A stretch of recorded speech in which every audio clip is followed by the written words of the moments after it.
Pode mandar bala. Beleza. Vamos lá, hoje dia 13.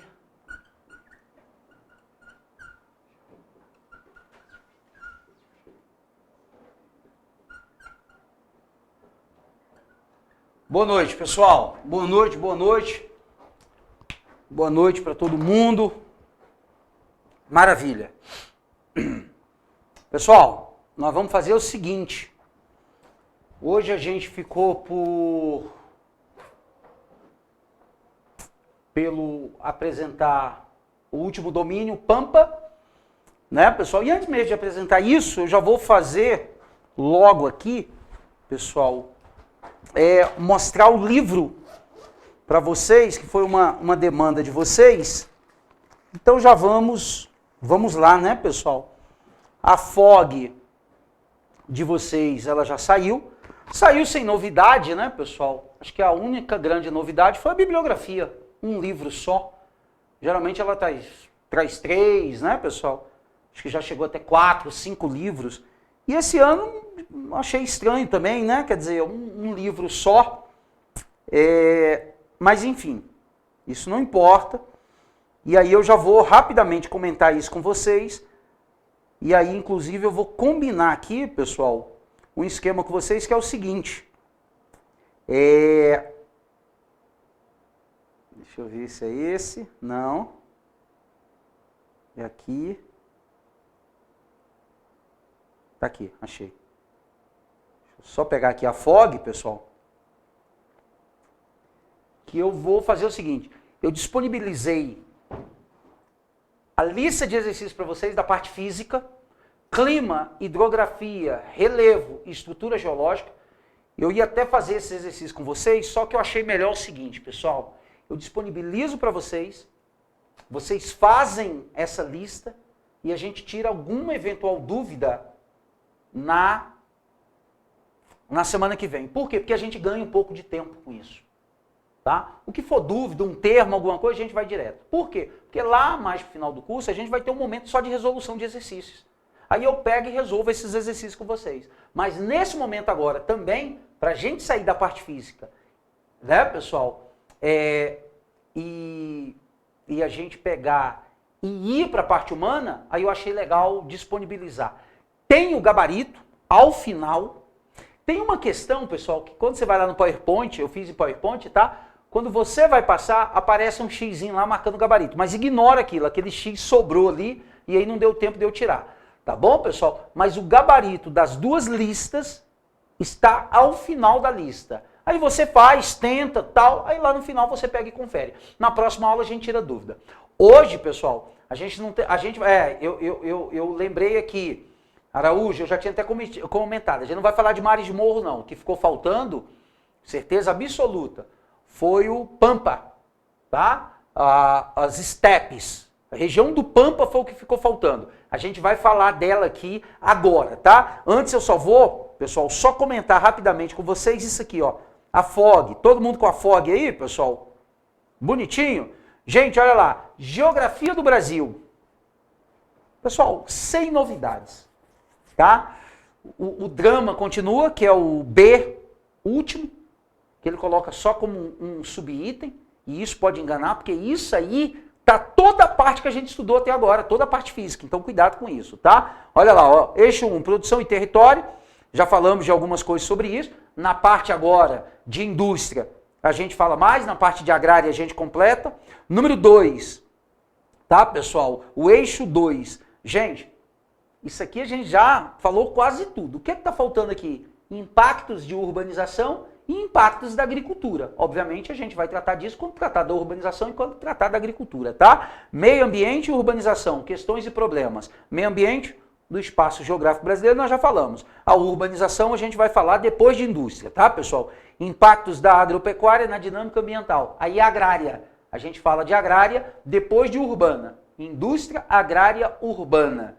Tá, pessoal? Ou então, indústria, urbana e agrária. Aí depois transporte e energia. Beleza, pessoal? Aí a gente já começa já ir fechando aqui, ó. Agora é mais rápido, tá bom? Aí, olha lá. Energia e meio ambiente, impactos socioambientais, isso aqui é a fonte de energia, que a gente fala junto com transporte, tá? Transporte e energia. Agora, repara o último tópico. Esse é o tópico mais perigoso da FOG de vocês. A dinâmica da natureza no espaço brasileiro. É tudo isso que nós estudamos. Vegetação, hidrografia, relevo. Isso é a dinâmica da natureza. Só que olha como ele coloca na FOG. Na FOG, desculpa. Gente, esse subitem, ele deveria ser um eixo. Um eixo sozinho. E aí o que é que eu ia especificar? Estrutura geológica, relevo, clima, hidrografia, domínios morfoclimáticos. Não, olha como ele bota. A dinâmica da natureza no espaço brasileiro. Você acha que é uma coisinha pouquinho. E é esse mundaréu de conteúdo que a gente estudou. Pô, é piada, né? Organizar a FOG desse jeito. Mas enfim, eu já conhecia a FOG dessa forma e ela continua dessa forma, não altera. Então, massa. Pessoal, os outros tópicos agora é tudo relativo à parte humana, que a gente vai tratar agora. Tá bom, pessoal? Aí vamos lá para a bibliografia que eu quero comentar com vocês. Olha lá, um livro só. Eustáquio de Sene e João Carlos Moreira. Geografia Geral e Geografia do Brasil, volume único, 6ª edição. Tá aqui, ó, pessoal. Pediram para que eu indicasse os capítulos para vocês, e isso é necessário, porque olha o catatal, né, pessoal? É esse monstrinho aqui, ó. Deixa eu mostrar a capinha aí para vocês, pessoal. Ó, para quem quiser depois dar um print, pegar direitinho, ó. É esse livro aqui, tá, pessoal? Volume único, ele atende todo o ensino médio, mas o que vocês vão se atentar? Vou marcar aí agora para vocês, ó. Papelzinho aí, caneta na mão. Vamos lá, pessoal? Olha lá, ó. Olha os capítulos que você vai grudar nele aí, ó. Unidade 1. Gente, dá uma estudada no capítulo 1, mas de leve, assim, só para você relembrar algumas coisas. Aí depois,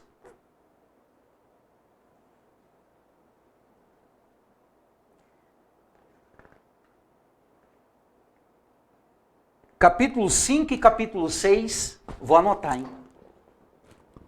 Ó, capítulos que vocês vão se atentar aí. 1, 5, 6, estrutura geológica, tá, pessoal? E estruturas de relevo, tá? Muita atenção, aí tem classificação do relevo brasileiro.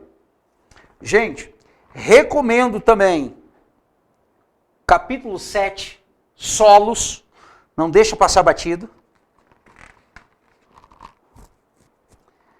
Capítulo 8, com ênfase no Brasil, mas obviamente que para chegar no Brasil é bom você dar uma lida geral nesse capítulo 8, tá? Mas aí o foco é Brasil.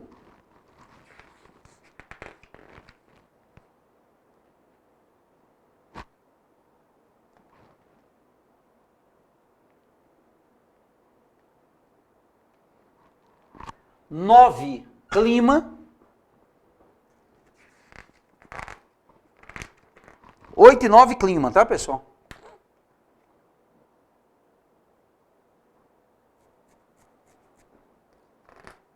Dez, hidrografia. 11, biomas e formações vegetais, tá, pessoal?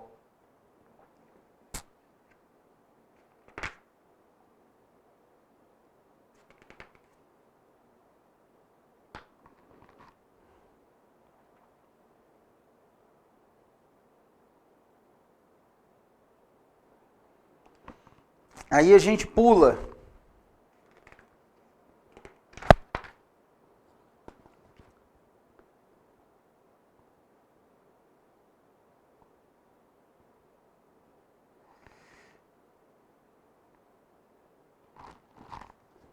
A gente vai dar um pulo bom agora de capítulo, tá, pessoal?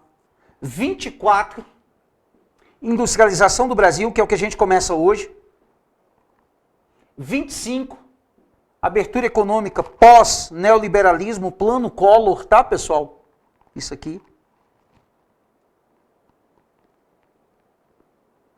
27, produção de energia brasileira.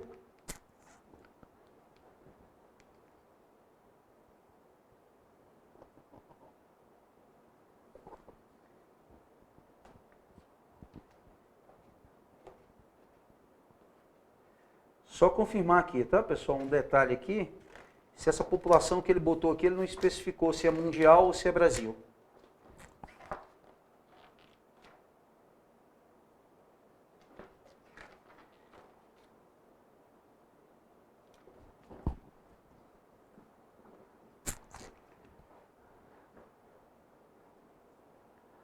Trinta, 31,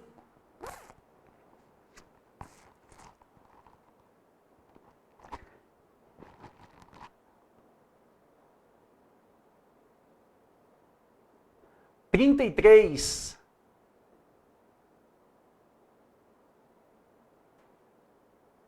35, são esses. Pessoal, esses capítulos, tá? Então vamos lá.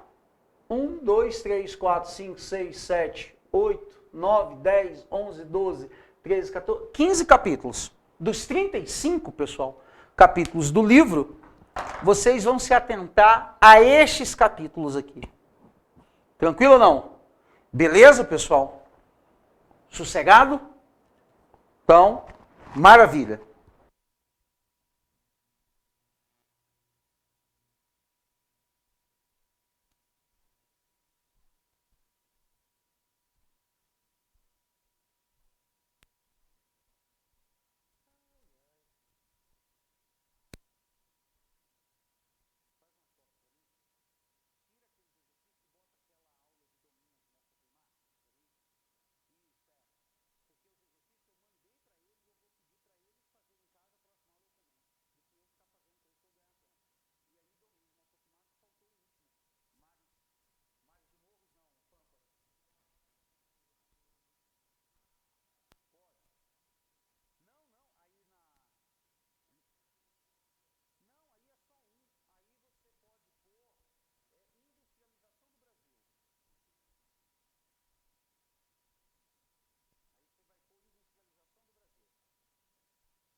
Pronto, pessoal, vamos retomar. Gente, desculpa, eu só fui aqui para resolver uma demanda, tá? Gente, agora o que nós vamos fazer?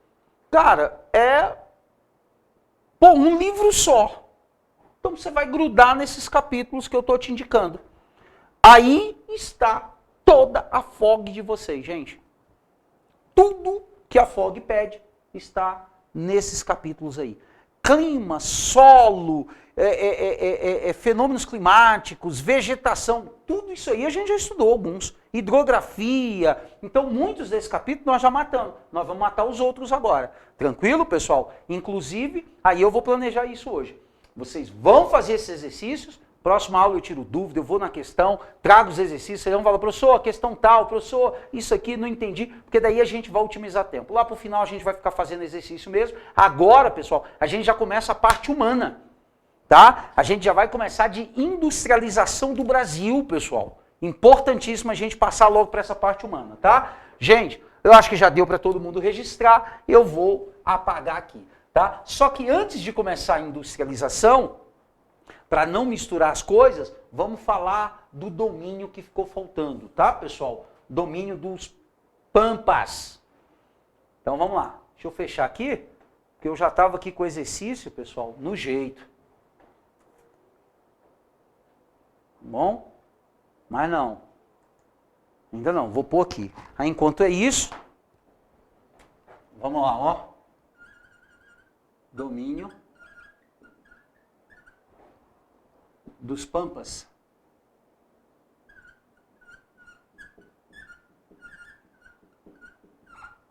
Tranquilo, pessoal? Vamos lá? Primeiro ponto que a gente estava colocando era a localização. Daqui a pouco eu já venho com a imagem, tá? Para mostrar para vocês. Mas deixa eu pegar aqui de novo os tópicozinhos que a gente vinha na sequência, né? Localização, pessoal. Rio Grande do Sul. É o único domínio que a gente estuda que está presente em apenas um estado brasileiro. Né? Reparem esse detalhe, tá, pessoal? É o único domínio... Não, pode pôr aqui para mim. É o único domínio, pessoal, que está presente em um único estado brasileiro. Beleza? Então, deixa eu voltar lá para a gente pegar a sequência. Ó, deixa eu vir aqui que eu anoto aqui, ó, minhas atividades aqui. Rapaz, eu tenho que anotar, gente. Senão, dá tilt. Tá aí, ó. Isso, maravilha. Pronto, pessoal, tá pondo aqui para pôr as imagens, né, gente? Que domínio... Oi? Tá, massa. Pessoal, porque o que acontece? Domínio sem imagem não dá, né, gente? Fica difícil pra caramba. Tá, pessoal? Então, ó, único domínio que está presente em um único estado. Nem as outras, as zonas de transições, né, os ecótonos transicionais aparecem em um único estado. Esse, curiosamente, tem essa característica. Somente no Rio Grande do Sul, pessoal. Tá? É sul, porção sul, sudoeste, oeste do Rio Grande do Sul. Então, quando a gente pega aqui, ó, sul, sudoeste a oeste do Rio Grande do Sul.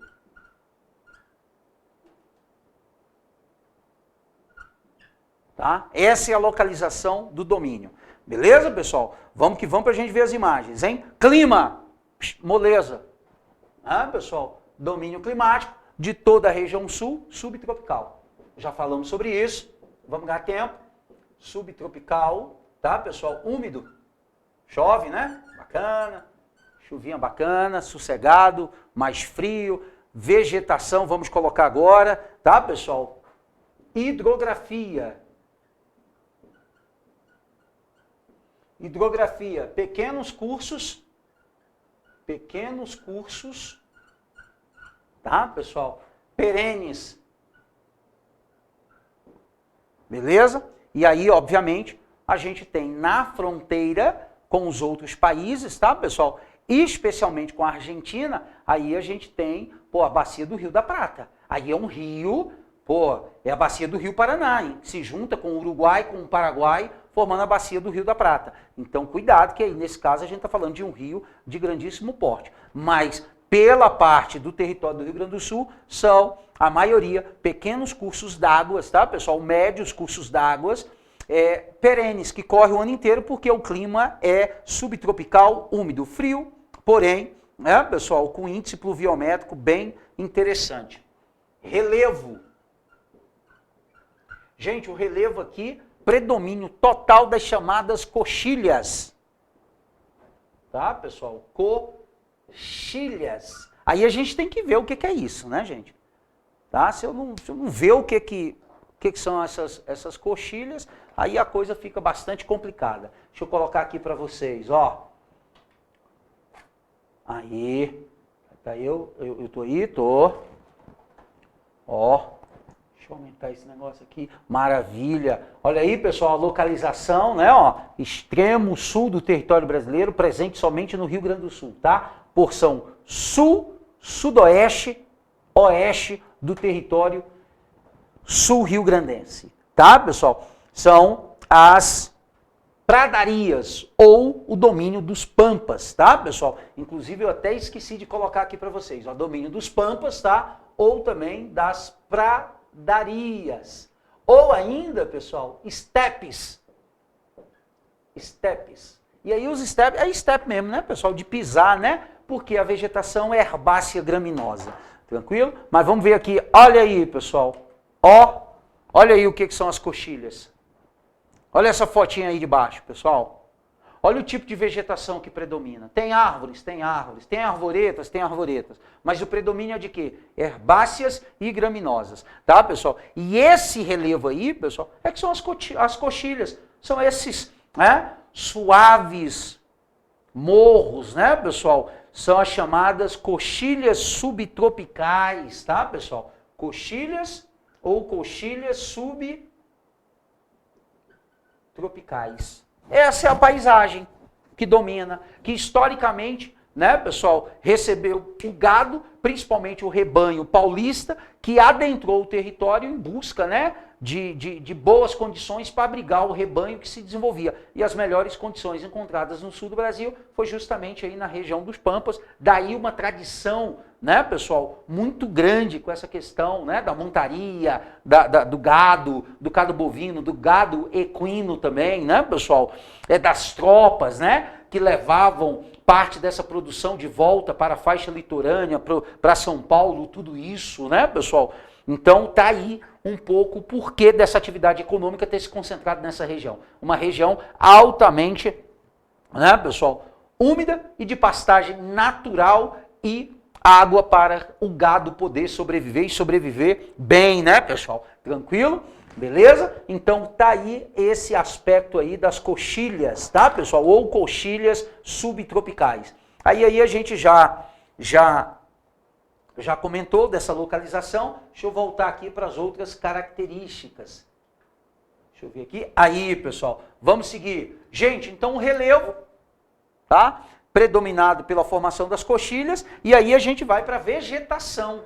Lembra que eu falei com vocês que era rato, pessoal? Aqui não tem muita coisa, tá, pessoal? Vegetação herbácea graminosa. Então, ó, vegetação predominantemente, tá, pessoal? O predomínio de herbáceas e gramíneas. Esse é o predomínio da vegetação. Beleza? Depois, tá? Vegetação, aí a gente vai para solo. Gente, solo dessa região é um solo que não tem, tá, pessoal, um destaque extraordinário. É um solo fértil, também com a presença de terra roxa, mas nada para a gente destacar de excepcional, como o solo de Massapê, tá, pessoal? Como o latossolo do Cerrado, nada de extraordinário nesse sentido. Nunca vi nenhuma questão, nem da ESA, nem da SPSEX, nem do CHQAO de vocês, nunca vi nenhuma questão cobrar nada sobre solo dessa região. Tranquilo, pessoal? Então aqui não há nada para a gente anotar, além de uma pequena presença aqui da terra roxa. Tá, pessoal? Só que uma pequena presença. Biodiversidade. Pessoal, aí a gente tem um bioma com uma biodiversidade bem reduzida em relação aos outros. Eu não estou dizendo que ele é um bioma pobre, mas eu estou dizendo que em relação aos outros biomas, que são tipicamente, ou os domínios, tipicamente de climas quentes, onde a energia é abundante e a vida aflora muito mais, pessoal, aqui a gente tem, tá, uma biodiversidade um pouco mais limitada. Então eu vou colocar dessa forma, ó, biodiversidade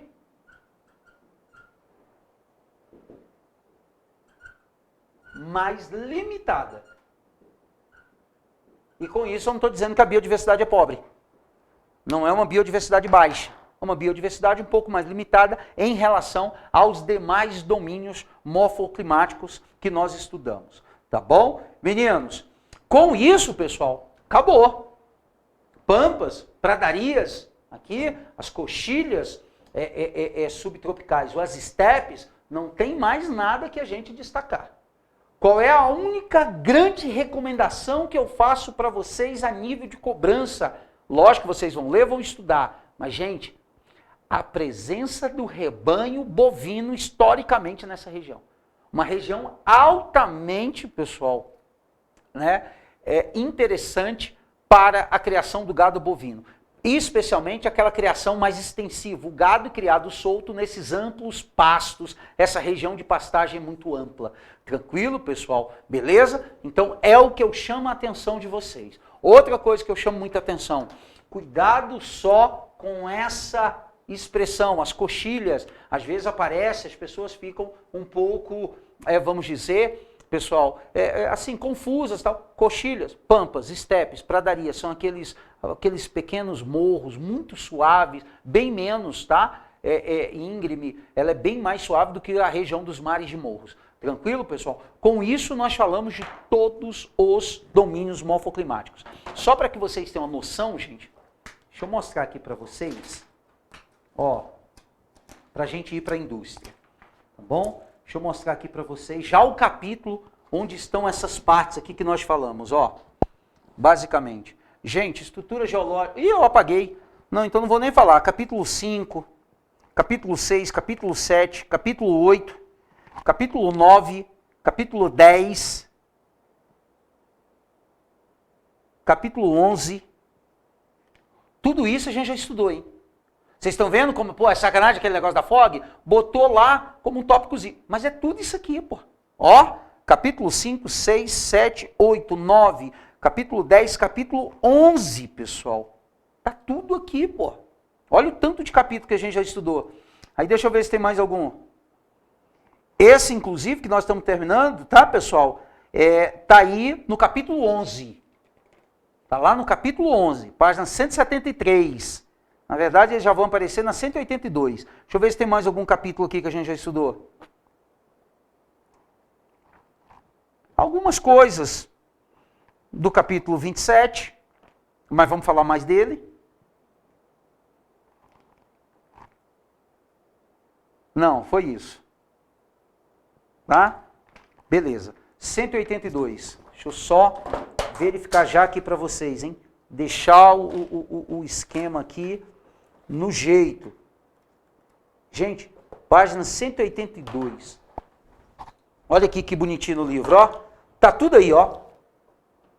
Biomas e formações vegetais do Brasil e as características das formações vegetais do Brasil, tá, pessoal? São os domínios, ó. Floresta amazônica, tá, pessoal? Igapó, várzea, terra firme. É até legal porque ele traz outras expressões também, né? O caeté, tá? Que é terra firme. Tá, pessoal? Tá aí, ó. Mata Atlântica, Mata de Araucária, que é a Mata dos Pinhais, Mata dos Cocais, Caatinga, Cerrado, Pantanal, que é um ecótono transicional, campos naturais. Os campos naturais são os campos aqui, tá, pessoal? As estepes, beleza? Ó, formações rasteiras e herbáceas constituídas por gramíneas. E olha a foto que ilustra aquilo que eu falei com vocês. A importância que vocês têm que ter, dar para os campos naturais, as estepes, ó, criação de gado. Tá, pessoal? Isso é uma dica extremamente importante. Aí ele ainda mostra aí as vegetações e, ó, mapinha dos domínios. Dá-lhe aí, ó, mapinha dos domínios. Opa, tá aqui, ó, mapinha dos domínios, ó. Tá aí, que vocês já conhecem, já tem a aula aí, já viram, estudaram, então pronto.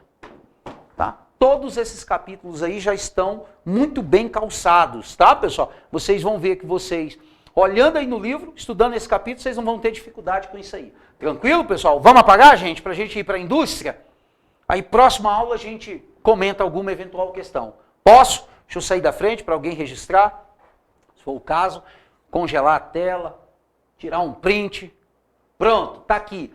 Finalizamos todos os domínios. Gente, e vocês vão ver que vocês vão estudar no livro, tá?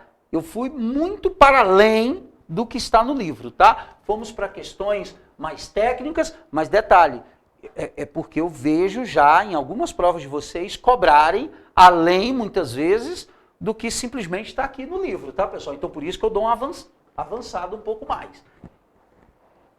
Tá bom? Cerrado mesmo, vocês não vão ver aquela coisa toda que nós vimos de Cerrado, mas cai muito Cerrado. Então, vamos lá, gente.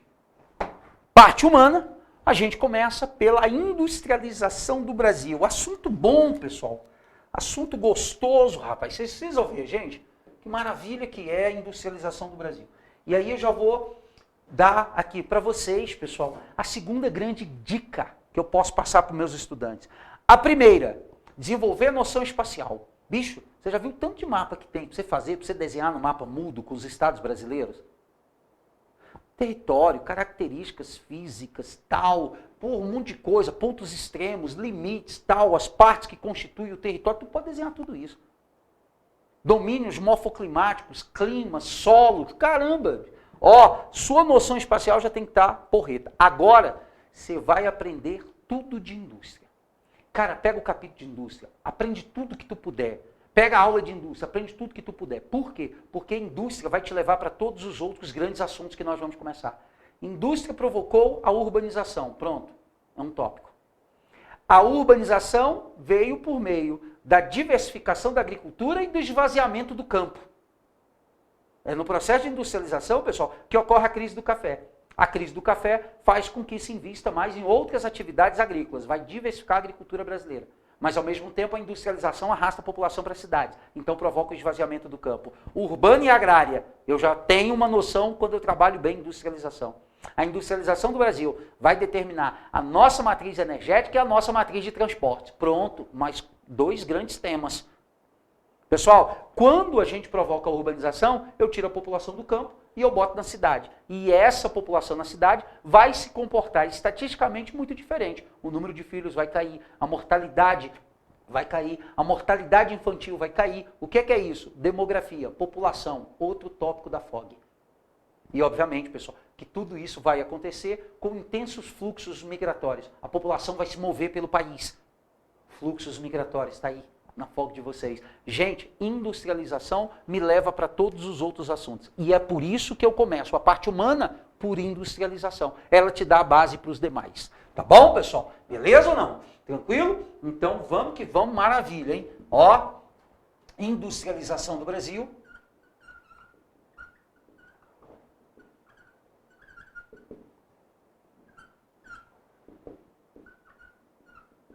E aí a primeira coisa que a gente vai fazer, pessoal, é só um esclarecimento, né? Para a gente lembrar que a gente não pode confundir indústria com fábrica. Fábrica é uma unidade produtora, transformadora de alguma coisa. A fábrica da Fiat, a fábrica da 3M, a fábrica da Toyota. Uma unidade produtora ou transformadora de alguma coisa. Quando eu falo de indústria, eu estou falando de um conjunto de atividades. A indústria automobilística.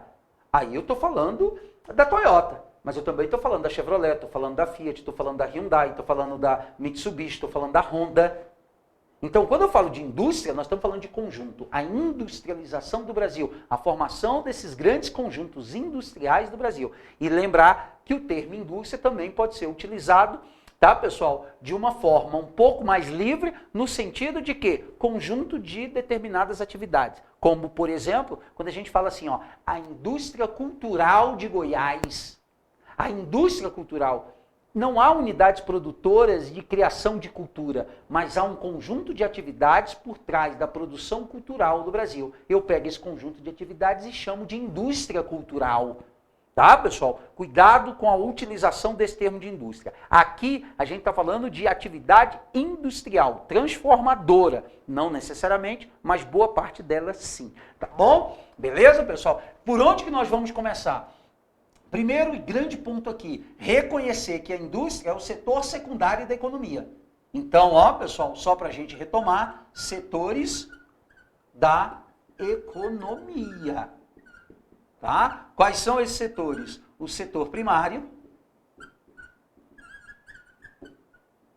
onde estão atividades como agricultura, pecuária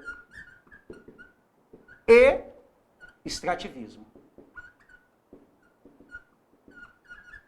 Isso é o setor primário.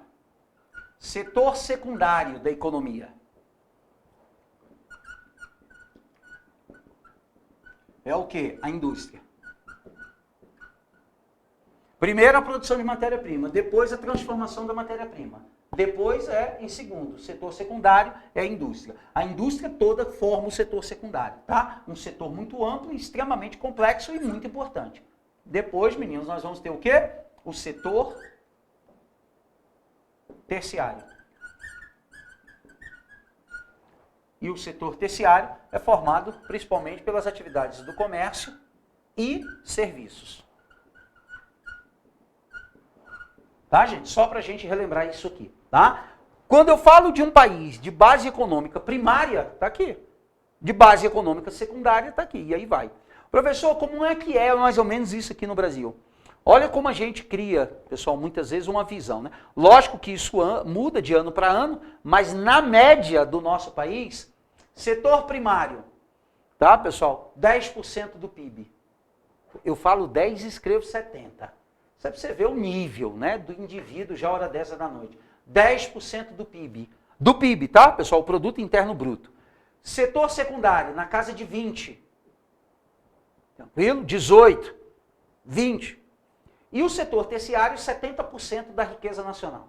Ou seja, Para muitos de nós que acreditamos que a agricultura é a atividade econômica mais importante do país, cuidado, ela é uma atividade econômica extremamente importante. Só que ela é uma atividade econômica, pessoal, que gera uma riqueza não tão representativa assim, porque são produtos primários, não são produtos transformados.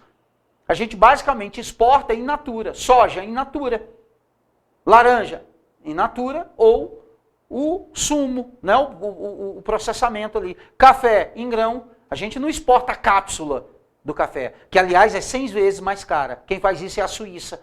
A gente vende o café e depois importa as cápsulas com 100 vezes mais valor agregado. A gente poderia ser um maior produtor de café e também exportar as cápsulas. Ter tecnologia para fazer isso. E isso é o impacto dos países desenvolvidos, industrializados. Tá, pessoal? Nós temos ainda uma base muito primária. E apesar dessa atividade, tá, pessoal? E apesar do Brasil ter essa representatividade muito grande do setor agrícola, para a formação do PIB é pouco devido ao baixo valor agregado desses produtos. O outro exemplo disso, né, pessoal, é a questão do minério de ferro. A gente exporta o minério de ferro. Não é transformado, né, pessoal? Baixo valor agregado. Só que depois a gente compra a liga metálica. Depois a gente compra o café encapsulado. Depois a gente exporta a soja, depois a gente compra a ração, né, processada à base de soja. E aí a gente vê que, ó, pessoal, quem sustenta a economia brasileira? É comércio e serviços. Né? Por isso o consumo é altamente preocupante no Brasil. Porque se você não tem poder de consumo, você paralisa o comércio, cara. É a atividade econômica que mais gera emprego, é a atividade econômica que mais movimenta a economia do país, pô. Opa, tem pergunta aqui, o comentário. Ô, Paulo, isso, Paulo, forte apelo no setor terciário, pô. Tá aí o porquê, ó. Se o setor terciário sofreu impacto, a nossa economia vai pro fundo do poço. Apesar do setor agrícola ter o maior poder de lobby. Não somente dentro do âmbito político, mas também social, essa coisa toda, né? Por quê? Porque o Brasil é uma pujança agrícola, é uma potência agrícola, só que baixo valor agregado. Tá bom, pessoal? Então foi. Aí agora, meninos, o que é que nós vamos partir aqui, ó? Para um primeiro tópico aqui extremamente importante, que é o tipo de industrialização do Brasil, gente. O tipo. Aqui em industrialização, nós estivemos, tá, pessoal, subordinados. Ó, vou pôr aqui, ó, tipo de industrialização do Brasil. Tipo de industrialização. Gente, eu não vou pôr do Brasil porque a gente só está falando do Brasil, tá? Tipo de industrialização. Gente, tardia. Industrialização tardia. Também conhecida como atrasada. Ou ainda retardatária. Toda e qualquer palavra que dê sentido do atraso, tá, pessoal? Ou retardatária. Essa é a industrialização do Brasil. Por quê? Porque o Brasil só vai se tornar um país industrializado de fato, pessoal, na segunda metade do século XX. O processo começa no século XIX, mas o Brasil só concretiza a sua industrialização na segunda metade do século XX. Então, eu vou colocar aqui, ó. O país se tornou industrializado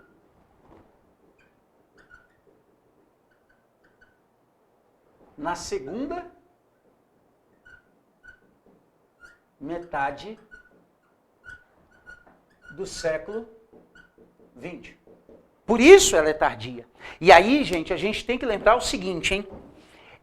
Existem outros tipos de industrialização. Clássica, planificada e tardia. Tá? Só para a gente relembrar rapidamente, sem perder muito tempo, a industrialização clássica é a industrialização daqueles países a partir do século XVIII, segunda metade do século XVIII, ou seja, 200 anos antes da nossa. Ó o know-how, ó a deficiência tecnológica, ó a dificuldade de alcançar esses países, segunda metade do século XVIII, liderados pela Inglaterra, França, Alemanha, Itália, Holanda, fora da Europa, Estados Unidos, Japão. Esses países são os países que se industrializaram, pessoal, do século XVIII para o século XIX. Por isso, são chamados de países de industrialização clássica, antiga. Tá, pessoal? Industrialização clássica ou antiga. E aí, tem um pequeno grupo de países, como a Rússia, tá, pessoal? A Bulgária, a República Tcheca, tá? Esses países, a ex-Iugoslávia, tá, pessoal? Esses países se industrializaram na primeira metade do século XX, a partir da experiência socialista na ex-União Soviética e no bloco soviético, onde o Estado foi o agente interventor. A propriedade era estatal, companhias estatais, a propriedade do Estado. Então o Estado foi o agente interventor da industrialização. Como que é essa industrialização? Planificada. Primeira metade do século XX, lógico que alguns continuaram na segunda metade do século XX. E o terceiro tipo, tardia, segunda metade do século XX. Brasil, Argentina, México, África do Sul, China, Vietnã, Singapura, Coreia do Sul, todos esses países se industrializaram tardiamente. Alguns avançaram muito, como a Coreia do Sul, como a China, o pessoal vem se tornando, né, um gigante industrial poderoso. Outros ficaram um pouco mais para trás, como o Brasil, como a Argentina, tá, pessoal? O México depois dá uma recuperada um pouco, mas outro contexto, né? Com a formação do NAFTA, muitas indústrias americanas se transferem para o norte do México, as chamadas maquiladoras, indústrias que montam, né? Como a Ford, por exemplo, a Nike, que está lá também, tá, pessoal? Então, outros ficaram mais atrasados um pouco. E é por isso que nós temos que diferenciar dois modelos de industrialização dentro da industrialização tardia. E aí, no caso, pessoal, é o modelo de industrialização. Ó, modelo de industrialização do Brasil. 2 pontos. Qual o nosso modelo? Substituição de importações. Substituição de importações. Tá, pessoal? Qual é o outro modelo, professor? Plataforma de exportação. Onde é que está a diferença? Simples e direto para a gente avançar. Gente, olha esse caso. Caso A. Olha esse caso. Caso B. Esse caso aqui, gente, substituição de importações. É o nosso. Esse caso aqui, plataforma de exportação. Vietnã, China, vamos dar exemplo, Brasil, Argentina, México, África do Sul, tudo substituição de importações. Vietnã, China, plataforma de exportação. Vamos lá para a diferença? No Brasil, por um conjunto de fatores internos desenvolvidos no século XIX e fatores externos desenvolvidos na primeira metade do século XX, pessoal, proporcionaram ao Brasil começar a fabricar aqui dentro, para o mercado interno, produtos que antes eram importados. Exemplo, final do século XIX, calçado, tecido, relógio, ferramentas. O que nós fizemos? Começamos a fabricar aqui dentro e deixamos de importar ou reduzimos a importação. Deixamos de importar tudo? Não. Por que nós começamos a fabricar aqui dentro? Porque os fatores que permitem o desenvolvimento da indústria começaram a aparecer. Segundo, fatores externos forçaram a isso. Exemplo, Primeira Guerra Mundial. Os países de quem nós importávamos eram os países beligerantes da Primeira Guerra. E estando na Primeira Guerra e no esforço de guerra, eles utilizaram todo o seu aparato industrial para a guerra. Não dava para ficar exportando para o Brasil. Então o Brasil começou a ter dificuldade de importar. Com as condições aqui internas, começaram a surgir fabricantes aqui dentro. Então nós começamos a fazer o quê? Substituir a importação pela fabricação própria. Qual o modelo? Substituição de importações. Tranquilo, pessoal? Já a China, ela fez o seguinte. ela reuniu condições favoráveis. Exemplo, mão de obra numerosa e barata, sistemas de transporte eficiente, matéria-prima abundante, leis ambientais e trabalhistas frágeis, praticamente inexistentes. Isso atraiu empresas do mundo inteiro. E o que essas empresas foram fazer? Produzir a um custo muito menor, aumentando a sua margem de lucro. E depois de fabricar na China, não somente para o mercado chinês, elas fazem o que principalmente? Exportam. Ó, exportação. Então a China, o Vietnã, eles viraram uma base, uma plataforma para fabricar e exportar. Plataforma de exportação. O Brasil, por fatores internos e externos, começou a substituir importações pela fabricação própria, para atender o mercado interno, principalmente. Substituição de importações, plataforma de exportação. Brasil, substituição de importações. Tranquilo isso, pessoal? Hã? Beleza? Sinaliza aí, hein, gente? Pelo amor de Deus, hein? Bora que agora é muita coisa, hein? Mas é mais rápido do que a parte física. Tá bom? Então tá aqui, ó. Nosso tipo, nosso modelo. Antes da gente passar para os fatores e para as fases, pessoal, é extremamente importante a gente relembrar a classificação da atividade industrial. Então, ó, vamos pôr aqui. Classificação da atividade industrial. Gente, olha só, existem N maneiras de classificar a atividade industrial, de acordo com a atividade da indústria, indústria automobilística, indústria farmacêutica, indústria têxtil, indústria de cosméticos.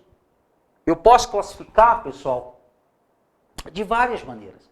Mas tem uma classificaçãozinha, pessoal, que ela é meio que básica. Ela é meio que uma classificação assim genérica, que atende a todas as necessidades. E é essa classificação que a gente vai acabar utilizando aqui, tá, pessoal? Como é que nós vamos fazer? Devido à complexidade da atividade industrial, pessoal, ela é dividida e organizada em 3 grandes grupos. Primeiro, a indústria extrativista. Tá, pessoal? Olha o nome, gente. Indústria extrativista. Vamos por um exemplo? Vale. A Vale do Rio Doce. Outro exemplo, Petrobras. O que elas fazem? Vão na natureza e extraem um recurso com grande aparato tecnológico e grande volume de produção.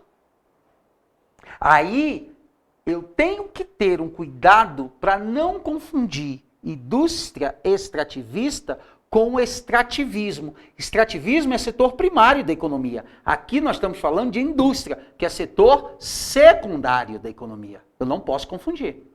Extrativismo, setor primário. Indústria extrativista, setor secundário. Então, nem do mesmo setor são. Qual é a diferença, professor? O aparato técnico utilizado e o volume de produção obtido para extrair esse recurso da natureza. Um pescador numa jangada está indo para o mar buscar peixe. Um navio pesqueiro também está indo para o mar buscar peixe. Só que um usa uma jangada, linha, anzol e vem com 20, 30 peixes. Outro usa um navio, sonares, GPS, uma tripulação a bordo, rede hidráulica de arrasto, pega o peixe, congela, passa meses no mar e volta com 40 toneladas de peixe. Opa! São coisas diferentes. A atividade em si, ir à natureza buscar um recurso, que pode ser mineral, animal ou vegetal. Mas o aparato utilizado e o volume de produção obtido é que vai diferenciar. Uma coisa é extrativismo. O cidadão lá com a bateia lavando o cascalho de um rio. Isso é extrativismo.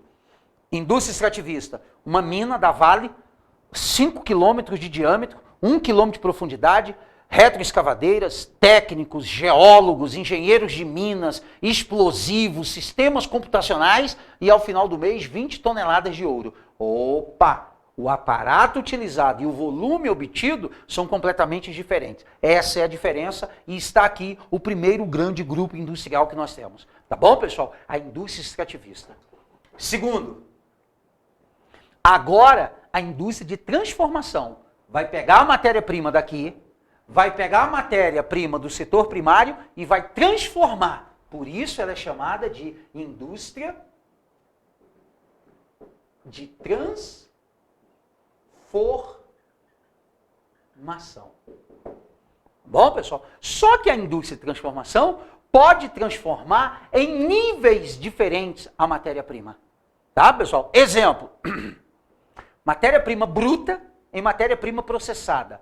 Petróleo em plástico. Minério de ferro e manganês em aço.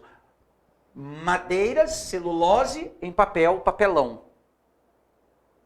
Então eu pego a matéria-prima bruta e transformo também em matéria-prima, só que agora processada. Esse é um primeiro nível de transformação.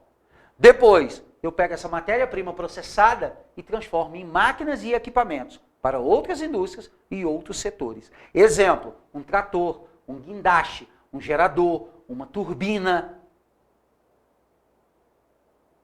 uma prensa, uma caldeira. Eu pego matéria-prima, plástico, borracha, aço e transformo numa empilhadeira. A empilhadeira não é para mim, consumidor final. É para outra indústria ou para outros setores econômicos. E o terceiro nível de transformação é eu pegar matéria-prima bruta ou matéria-prima processada e transformar num produto pronto, acabado para o consumidor final. Então eu tenho 3 grandes níveis de transformação. E é por isso que nós vamos ter 3 grandes subgrupos da indústria de transformação. Pô. Qual é o primeiro? É o 2.1. Quem é o 2.1? A indústria de bens de produção. Gente, essa aqui não pode perder. Essa aqui é a do Vargas, pessoal. É de Getúlio Vargas, industrialização do Brasil, extremamente importante. Ó, indústria de bens de produção. Também chamada de pesada. Ou também chamada de indústria de base. O que é que ela produz? Matéria-prima para outras indústrias ou outros setores. Ela transforma matéria-prima bruta em matéria-prima processada. Vamos para um exemplo, pessoal? Ó, o minério, que veio, por exemplo, da Vale, tá? O minério de ferro, o manganês, transformado em aço. Quem faz isso? A siderúrgica. Vamos pôr como exemplo a CSN, a Companhia Siderúrgica Nacional. Ela pega o minério, mistura com o manganês, esquenta por processos industriais avançados, derrete tudo aquilo, mistura na proporção correta e faz o aço. Outro exemplo, a indústria que pega o petróleo, refina e faz o plástico. Tá, pessoal? A Petrobras. Professor, mas a Petrobras não está aqui? Ela não é extrativista? Na fase de extração do petróleo. Getúlio Vargas está roubando minha aula. Aí, ó. Vou falar disso em Getúlio Vargas. É isso mesmo. E vai falar da CSN também, pessoal. E vai falar da Vale do Rio Doce. Tá bom? O Clecinho vai falar de tudo isso aí, ó, que maravilha. Pessoal, aí o que que vem aqui, ó? Ó, a Petrobras refina e transforma em plástico. Então, a refinaria da Petrobras, indústria de bens de produção. A Petrobras, lá extraindo o petróleo, é indústria extrativista. Tranquilo, pessoal? E aí, então, tá aqui, ó, o 2.1. 2.2. Gente, esse 1 ficou feio. Meu Deus do céu. Tá? Quem é a 2.2? A indústria de bens de capital, gente. Olha que maravilha isso aqui. Olha que é lindo, pessoal. Olha como é bonito, é sério. Indústria de bens de capital. Pô, galera. Ó, indústria de bens de produção pesada ou de base. Indústria de bens de capital ou intermediária. Intermediária. Gente, o que essa indústria faz? Ela pega a matéria-prima processada, plástico, borracha, aço, tudo isso, e transforma em máquinas e equipamentos para outras indústrias. Não é o produto pronto, acabado para mim, mas também não é mais matéria-prima, por isso que é intermediária. E outra coisa, aquela máquina e aquele equipamento vai compor o capital da outra empresa, por isso que é bem de capital. Exemplo, um compactador, uma empilhadeira, um trator, indústrias que fazem isso. A CAT, a Caterpillar, né, pessoal? A John Deere, a Valtra, a MWM, que produz motores, geradores. A gente tem aqui um conjunto de indústrias que fazem isso, inclusive algumas brasileiras importantes, né, pessoal? A WEG produz motores elétricos aí importantes. Então, ó, produz matéria-prima para outras indústrias, indústria de bem de produção. O bem que ela produz é para a produção das outras. Essa aqui produz máquinas e equipamentos que compõem o capital das outras indústrias. Por isso que ela é indústria de bens de capital. Tranquilo ou não? Pessoal, e aí a gente finaliza com o terceiro grupo, que é o 2.3. Vamos já deixar ele pronto. Para na próxima aula a gente já ir para as fases, hein, pessoal? Tá? Quero avançar bem com a indústria de vocês. Qual o terceiro grupo agora? O 2.3. Quem é? A indústria de bens de consumo. Agora o bem está pronto e acabado para o consumidor final. Então, ó, indústria de bens de consumo. Tá, pessoal? Indústria de bens de consumo ou indústria leve. Aí, ó, indústria de bens de consumo ou leve. O detalhe, esse bem de consumo, ele pode ser 2.3.1, 2.3.2 ou 2.3.3. O que é isso, pessoal? Bem de consumo durável, bens de consumo durável. Geladeira, carro, televisão, sofá, mesa. Ou pode ser indústria de bens de consumo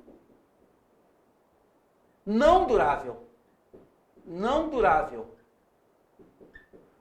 Indústria alimentícia, indústria farmacêutica, indústria de roupas, indústria, né, pessoal, de cosméticos, a indústria de papelaria, bens de consumo não durável. O papel é um bem de consumo não durável, tu consome pronto. A roupa é um bem de consumo não durável. O pincel aqui é um bem de consumo não durável. A gente usa durante um tempo, descarta e pronto. Tá, pessoal? E o terceiro grupo seria bens de consumo semiduráveis. Semidurável. Exemplo, pessoal, smartphone, notebooks, laptops. Ele é durável porque ele tem uma parte de hardware que pode durar 10, 15, 20 anos, mas o software chega um dado momento que não roda mais o programa que você instalou, não dá conta mais dos arquivos, aquela coisa toda, o aplicativo. Aí você vai lá e atualiza aquilo, limpa tudo, vende aquele equipamento para outra pessoa, se tiver em condições. São equipamentos que claramente têm duas partes muito distintas, né, pessoal? O hardware durável e o software não durável. Então, por isso que nos anos 90 nós criamos essa terceira classificação. Tá bom, pessoal? E aí a gente encerra a aula de hoje com o grupo 3, que é a indústria de construção. Tá, pessoal? Vai construir grandes instalações, tá, pessoal? E grandes estruturas, que aí ela pode ser, né, pessoal, construção civil, por exemplo, prédios, centros comerciais, shoppings, essas coisas todas. Ou pode ser construção naval, um outro exemplo de indústria de construção, plataformas, né, pessoal, plataformas de petróleo, navios, aquela coisa toda. E ainda pode ser a construção pesada.